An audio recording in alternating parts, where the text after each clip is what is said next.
गोष्टीचं नाव श्री स्वामी समर्थ आणि गुरुचरणातील शरणागती. चला तर आपण ही गोष्ट ऐकूया.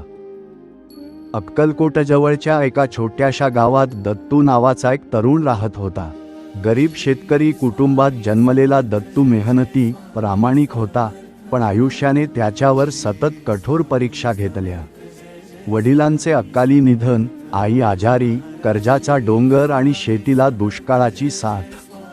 दत्तू रोज देवाला विचारायचा, देवा, मी काय चुकलो? एवढ्या परीक्षा का? हळूहळू त्याचा देवावरचा विश्वास डगमगू लागला. एके दिवशी शेवटचा उपाय म्हणून तो अक्कलकोटला स्वामी समर्थांच्या दर्शनाला निघाला. मनात काही मागणं नव्हतं, फक्त उत्तर हवं होतं. स्वामींच्या मठात पोहोचल्यावर त्याने स्वामींकडे पाहिलं.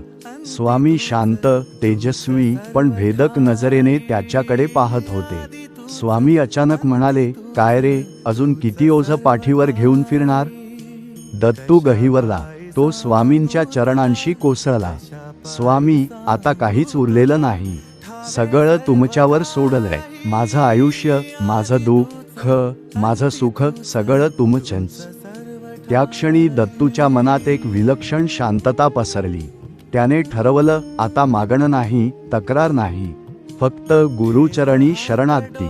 स्वामी हसले आणि म्हणाले, जो सर्व सोडतो त्यालाच सर्व मिळतं. जा, तुझी काळजी आता माझी. दत्तू गावात परतला. परिस्थिती लगेच बदलली नाही, पण त्याचा दृष्टिकोन बदलला. तो जे काम मिळेल ते मन लावून करू लागला. स्वामींचं नामस्मरण त्याच्या श्वासात मिसळलं.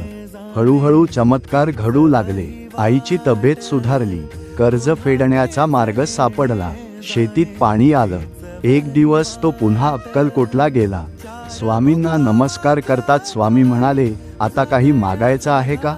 दत्तू स्मितहास्य करत म्हणाला, स्वामी, ज्याने स्वतःलाच तुमच्याकडे अर्पण केलं त्याला उरलंय तरी काय मागायला? स्वामी आनंदाने हसले. हीच खरी शरणागती. बौद्ध गुरुचरणातील शरणागती म्हणजे पळ काढणे नव्हे, तर अहंकार, भीती आणि अपेक्षा सोडून गुरुवर पूर्ण विश्वास ठेवणे. जो असे करतो त्याच्या आयुष्याची जबाबदारी स्वतः गुरु घेतो. श्री स्वामी समर्थ.